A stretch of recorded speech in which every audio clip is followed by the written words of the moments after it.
Hi, this is Heidi Burgess.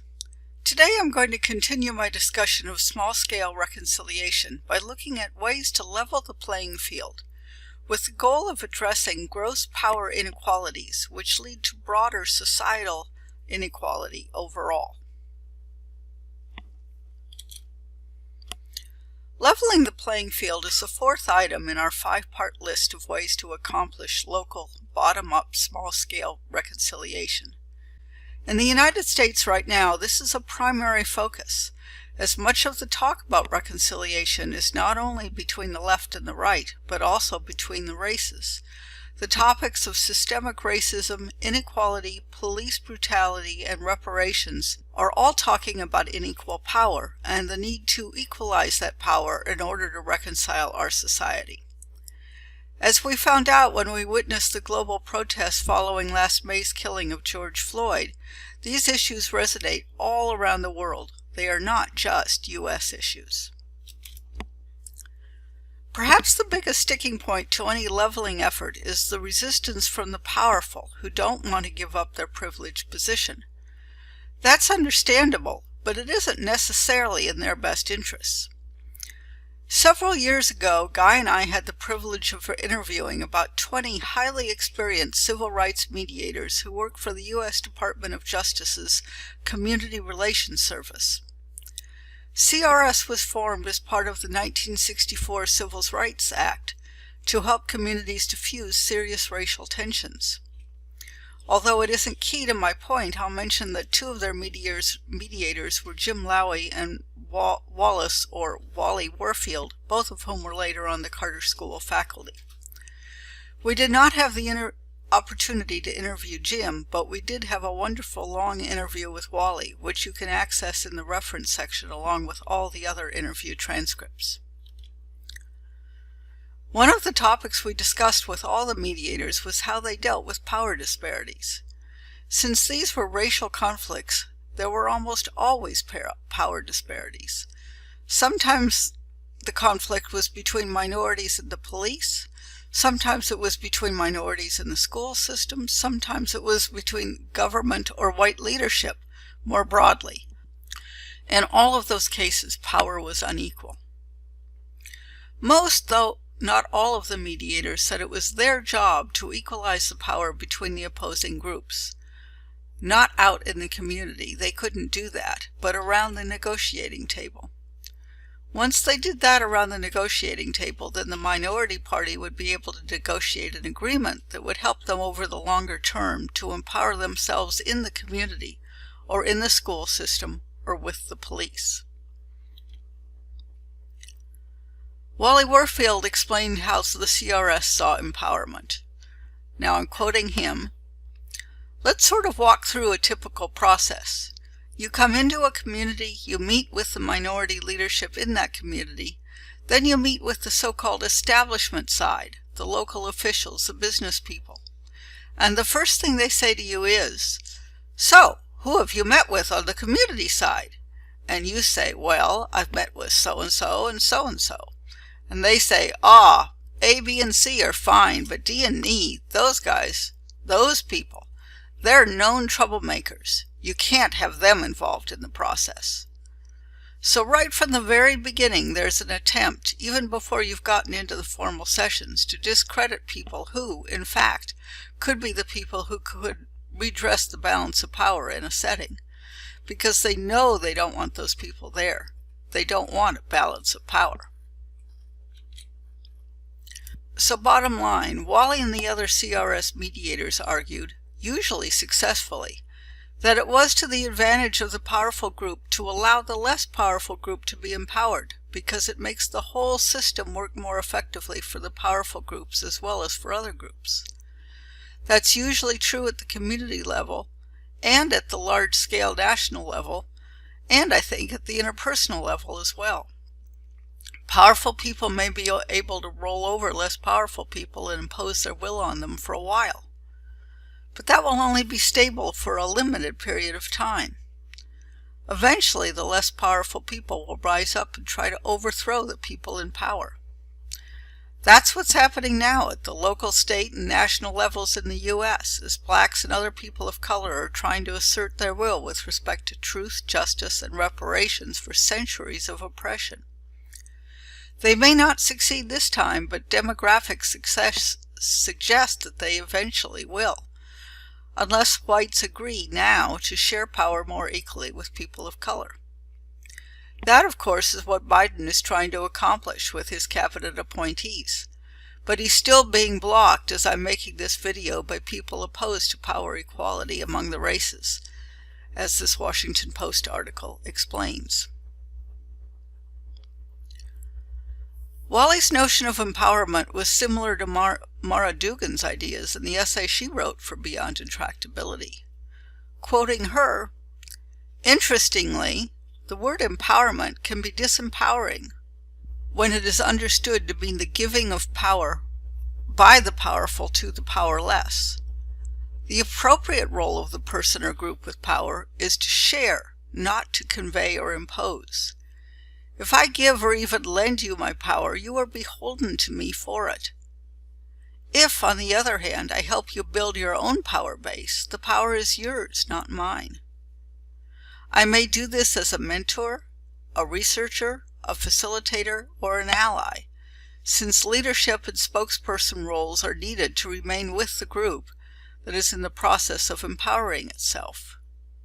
The group must make and own its own decisions, so that group members can develop and experience their own power. That is exactly what CRS does when they work to empower racial minorities and other low-power groups." Dugan grouped the strategies for empowering disenfranchised and oppressed people into three general approaches: education, organization, and networking. She looked at education through the eyes of Paulo Freire's pedagogy of the oppressed. Its underlying tenet is that the disempowered already know a great deal about the sources of their oppression and what must be done to overcome it. He advocates elicitive education, much in the same way that Lederach has advocated elicitive conflict resolution training when peace-building trainers work outside their own countries and cultures. Participants empower themselves by taking responsibility for their own learning, actively engaging as teachers as well as students, by increasing the understanding of the communities in which they live, and by understanding how they, as individuals, are affected by current and potential policies and structures. Equipped with this greater understanding and with new confidence in themselves, participants can develop policies and structures that better meet their needs, and develop strategies for bringing those policies into effect. Dugan continues, "To bring about the deep change required to resolve intractable conflict, educators must be willing to challenge deeply held assumptions. It's important to assess not only the weaknesses of the other and the strength of one's own group, but also the strengths of the other and one's own weaknesses. That assessment can be a wrenching process for both the educator and the students." As a community organizer, Dugan wrote, "One of my first lessons was that poor people have no voice because they have no organization. An organization gives people a way of expressing their group needs that cannot be ignored. That is the message that Saul Alinsky presented so powerfully in his books, and even more through the organizations he helped to establish, which are still active today. In Alinsky-style organizing, power is built up in a step-by-step approach, which includes both recruitment and achievement. Small groups are organized first, for example, on a block-by-block or small neighborhood-by-small neighborhood basis. When the small groups have met and have worked successfully together on issues, they are brought together into larger community-wide organizations. The larger group thus has an infrastructure as well as experience. The groups begin with small, winnable issues, Dugan explains. The newly organized group is rarely ready to take on City Hall, yet. Taking on a task too big is likely to be ineffective and lead to the demoralization of the group. It encourages a "see, I told you so" response as members move back to resignation to intolerable or unjust conditions. The organization must put a strong emphasis on helping the group choose winnable issues with which to begin. Lastly, Dugan explained how structured networking can lead to empowerment of low-power groups. She gave the example of the Columbia Luncheon Club of Columbia, South Carolina, which, she wrote, in 2003 had been holding monthly meetings for 40 years. I checked. It's still holding monthly meetings 18 years after that. When the American South was still segregated, Dugan wrote, the club provided the only place for blacks and whites to gather socially in the state capitol. The only requirement for club membership was a commitment to act with goodwill towards others, regardless of race, gender, or creed. Columbia Luncheon Club members have found jobs, apartments, freelance work, traded services, and sought investors. Beyond this, the Luncheon Club has played a role in easing the community into a racially diverse sharing of political and economic power.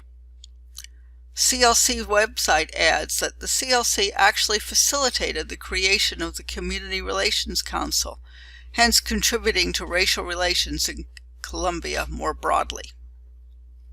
In addition to writing the BI article on empowerment, Dugan also wrote the BI article on power, in which she explained Kenneth Boulding's notion of 3 faces of power, which I also talked about in the escalation video.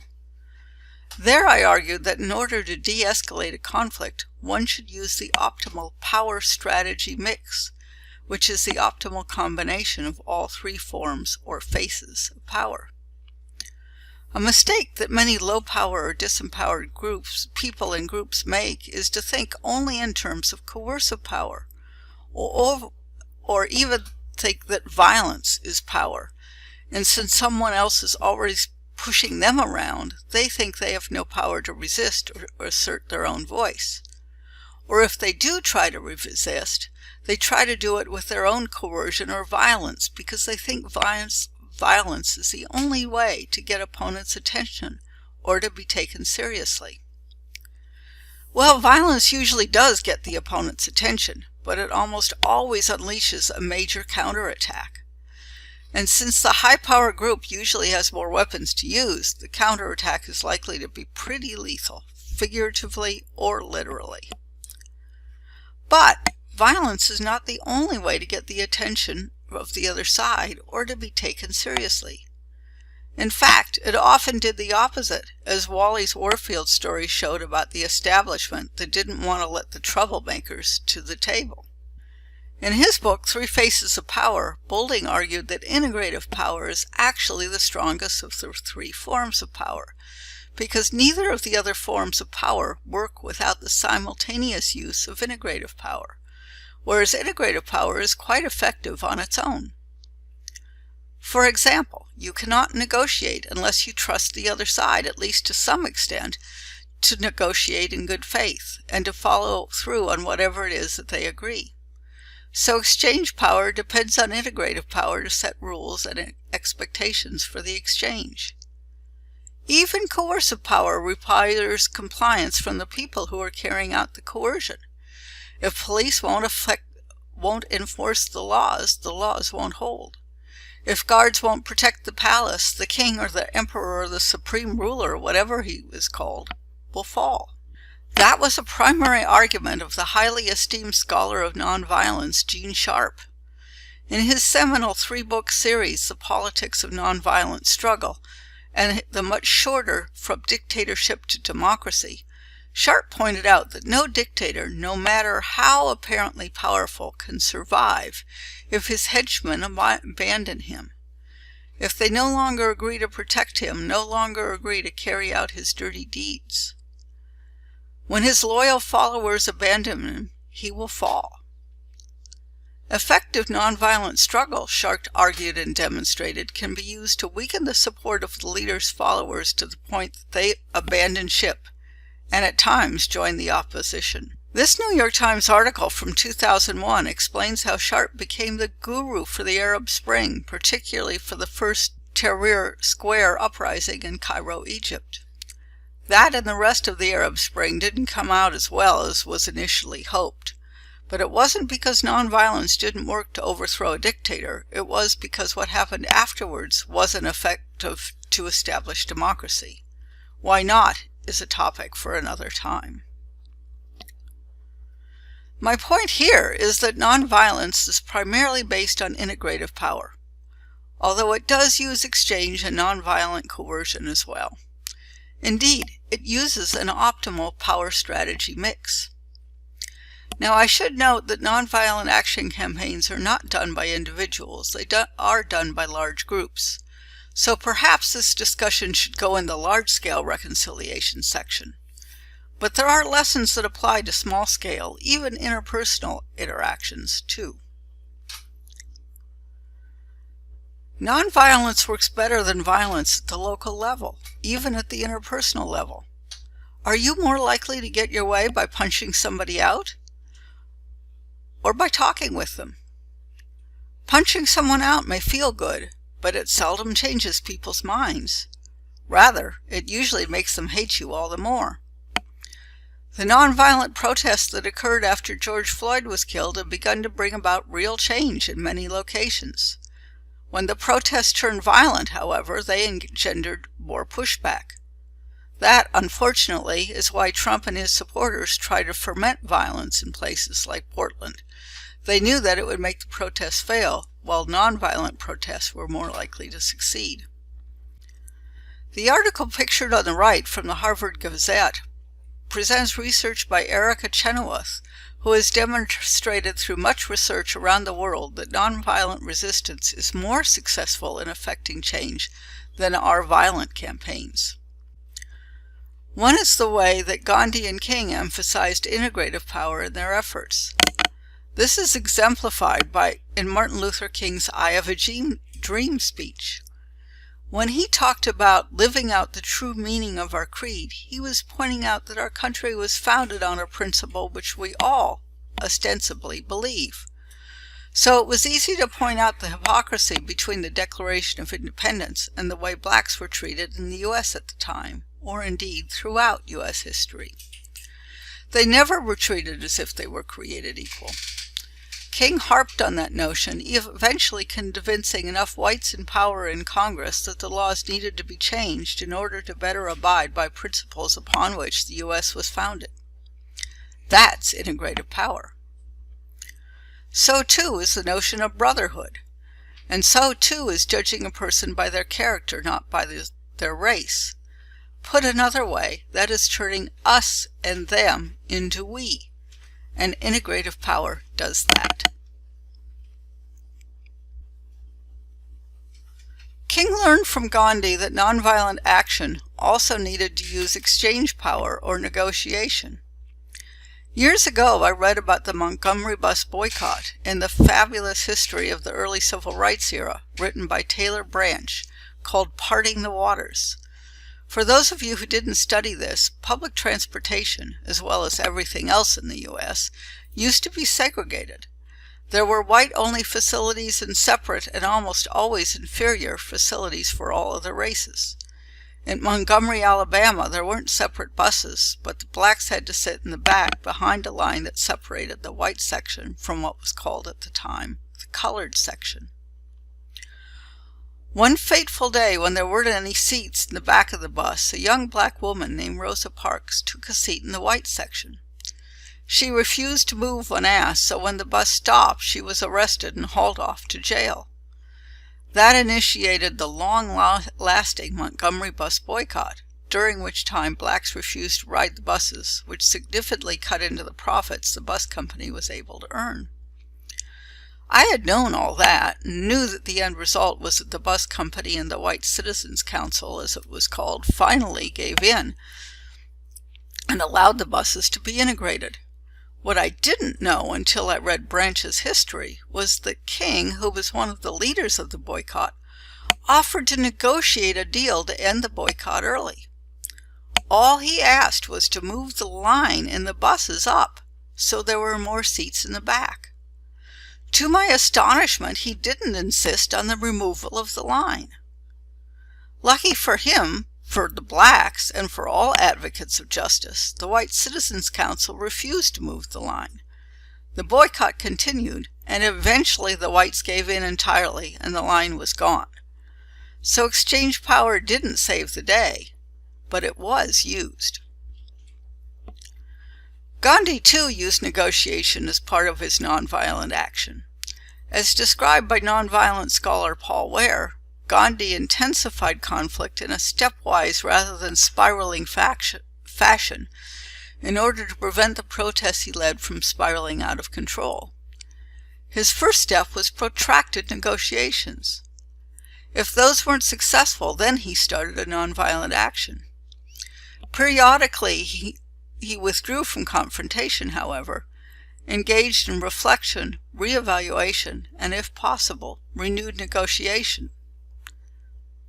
Ware also explained Gandhi's philosophy and practice of satyagraha, which means insistence on truth. Satyagraha sees the goal of conflict as persuasion, not coercion. This shifts the conflict from a win-lose orientation to a possible win-win outcome.